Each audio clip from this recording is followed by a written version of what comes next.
by Faustine Aifuwa, Coach Mulkey and Jailin Cherry. We got a mic. We'll get it to you. Let's have a couple questions.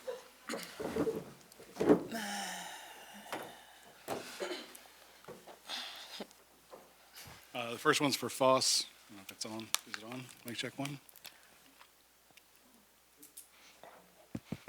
Mic check, mic check. We can Mic hear check. you. Go ahead. I was just curious about your conditioning. Is that kind of what kept you in the game, and how far have you come since maybe last year to now? Oh, definitely. I came a long way with my conditioning. You know, coach pushes me every day in practice. You know, in the heat of the game, my adrenaline, just kind of keep going. You know, knowing that I had to stay on the floor and do what I needed to do on the floor, defensively, offensively. So yeah, that's definitely just kept me going throughout the game. Faustine. Jim, you drive a red truck? Yes. Wow. Doing a U-turn in the middle of the whatever today? Y'all need to write that in the paper. This man in a red truck doing a U-turn and flipping it, and I'm going, look at Clyde Pete, look at him. I guess. Faustine, I know the season's early, but this was kind of a breakout game for you. Talk about how you felt out there beyond your conditioning and was working for you. Oh yeah, I felt great. You know, my teammates, coaches were giving me the confidence to practice this week. Just going out there and just doing what I do. It just felt great. My teammates were giving me the ball. I think we had like 13 assists on the night, and so that definitely was the biggest piece on the floor throughout the game. So yeah, it feels good to be back and just playing the game that I know how to play. Coach Mulkey, I'm sorry. That's all right. I've been called worse. What are your thoughts on Moon Urson's performance tonight? Well, first of all, I love that Moon Urson. Okay, I've said it many times. I wanted her here with me at LSU, and I couldn't keep her. So call me a bad recruiter, right? I thought that compliment our players for the job that they did on her. I think all of our perimeter players at some point had to guard her. Moon is just a tremendous player, leaps out of the gym, quick as lightning. I thought, you know, we did a good job on her for the most part. She played, I guess, well, she played almost 40 minutes, 37 minutes right there. She's a smaller player that leaps out of the gym, got a bunch of rebounds, but I thought we held her in check for the most part. You know, she had the double-double, but we didn't feel like at any point that she went off and was going to beat us. You're welcome, baby. Coach Mulkey, Yes. TJ Polk. Autumn Newby, it seemed like the moment she got in the game, she kind of started providing a spark for the team. Could you just describe what she brings to the team and to the floor? Well, I was thinking we had 4 scoring double figures, but Autumn just snuck up on me right there. That kid almost had a double-double. And, you know, if we can score that many people close to a double-double not a double-double, but in double figures, we're going to compete. And I just thought that the 5 right there, what do they have? They have experience. They have experience, and there's no substitute for that. And they battled on the boards. They knew, you know, Tulane is a good rebounding team. We are too. We knew we had our hands full. When you're small on the perimeter like we are, you got to battle. And if you look at the 3 perimeter players for us, I thought they battled on the boards. But yes, to answer your question about Autumn, I took her out of the lineup starting out. It doesn't matter to me. You want to be in the rotation of 8.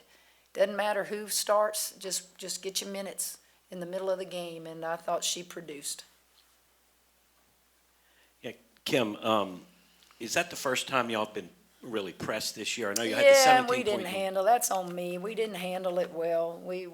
I've got to do a better job, and we will. We'll clean that up. Our guards are too good to get trapped like that. They're too quick, and we were waiting for the trap to come, and then we try to throw a pass. But we'll clean that up. We got to use the middle guy more. We got to use Autumn and those guys in the middle. But you know, when a team is behind like that, they take chances, they gamble, and we were being too conservative. You got to split them. You got to go. If you can't, man, you got to be quick with the ball, and that's fixable. That'll get cleaned up.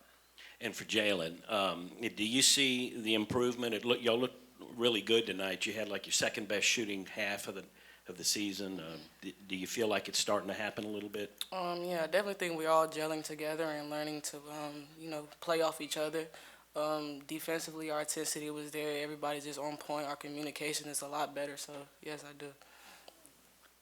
It's for both players. I think maybe last year you guys might have surrendered that lead. They made a couple of challenges at you guys, and you were able to hold it off each time and really not get, within single digits. So is that a difference between this team as being able to, not extend that lead, but preserve the lead, not give it up? And do you see that similarly? Yeah, I think the biggest thing is just executing. We don't take possessions off, and I think that's the biggest thing. We didn't do that tonight. Every play, every possession, we took it like it was our last, and it showed that on the court. Yeah, basically what Faust said. We just wait. My bad. What was the question again? I'm sorry. Yeah, execution. That was the biggest thing with us last year, that we couldn't score the ball. And this year, today we scored the ball, and we're going to keep trying to score the ball on the offensive end, but still be ourselves on the defensive end.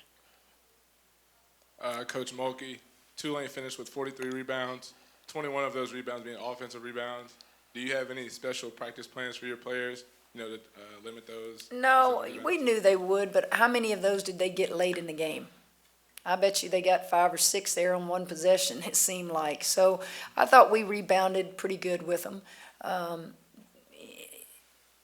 thought our defense was just solid. I thought our defense was solid. We didn't expose ourselves too much. So that kept you in the lead. It got you the lead. And then when you can do some things in executing that we didn't do the last time we played here, you become confident. And I thought, I'll use this as an example. Iowa comes in for the inbounds play. She knew it. I guarantee you the last game we played, she didn't know it. She gets the inbounds play, the post up, and she gets the and one. Those things are important to a team's confidence. They went nuts, okay? If you can execute when things are tight, even if you miss the shot, you're making progress. The defense will continue to get better. We'll continue to get better. We'll continue to get better. I'm not surprised that they rebounded with us, but I also think that maybe the last 2 or 3 minutes is when they caught up with us. I'd have to go look at the film. Coach Mulkey, it felt like a real team effort tonight. You mentioned the 5 players being in double figures. How would you describe the importance of having that balance on the offensive end?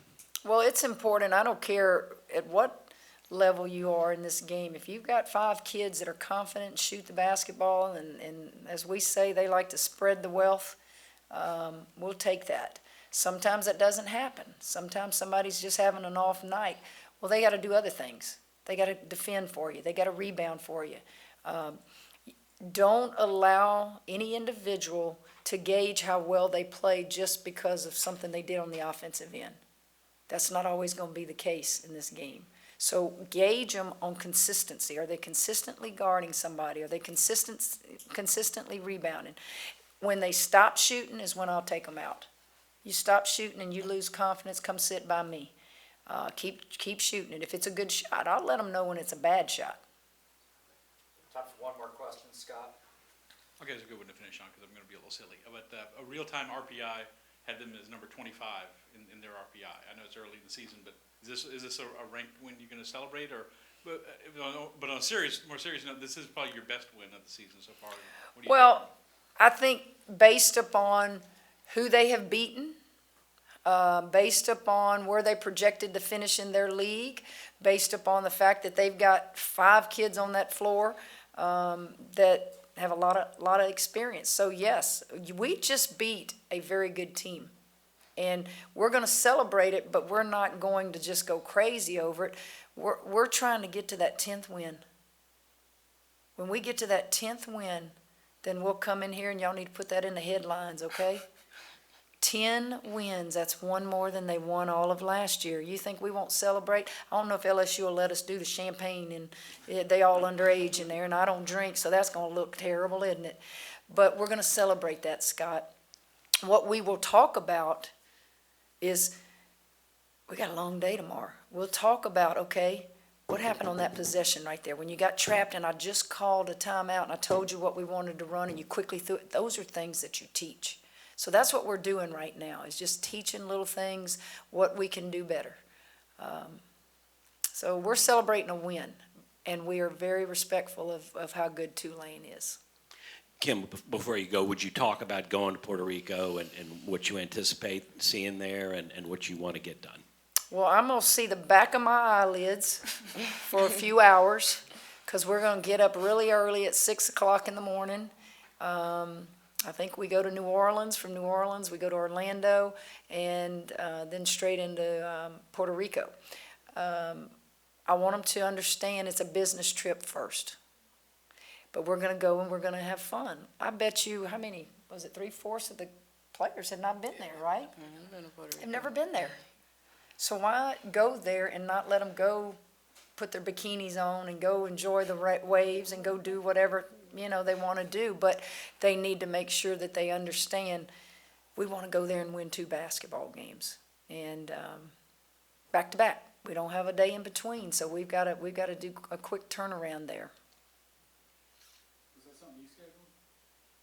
No, the only thing I scheduled was maybe 1 or 2 that were open dates later in the non-conference schedule. I didn't schedule Iowa State. That was a SEC Big 12 deal. San Juan was already on the schedule. I'm trying to think if UNO maybe was an addition. I don't know. I try to stay away from that other than no in the future. Let me know and I'll tell you yes or no, we'll play them. Can you make a quick comment about who you're playing? Yes, New Mexico State and Missouri State. Now, I haven't sat there and studied the film yet. I can tell you more about Missouri State than I can New Mexico State. Missouri State, when you look at mid-major type of programs, Missouri State's always one of the top ones. And they're very good, kind of like Florida Gulf Coast. Everybody that is a true women's basketball fan knows those they can beat you. And if you're not, they're, oh, how'd you get beat by Florida? Look, I wouldn't put Florida Gulf Coast on my schedule when I was at Baylor. Too hard to defend when you're primarily working with bigs. And Missouri State's along the lines of one of the top 3 or 4 mid-majors every year. New Mexico State, I don't know as much about. All right, thank you guys. Thanks, guys. Thank you, Happy guys. Thanksgiving.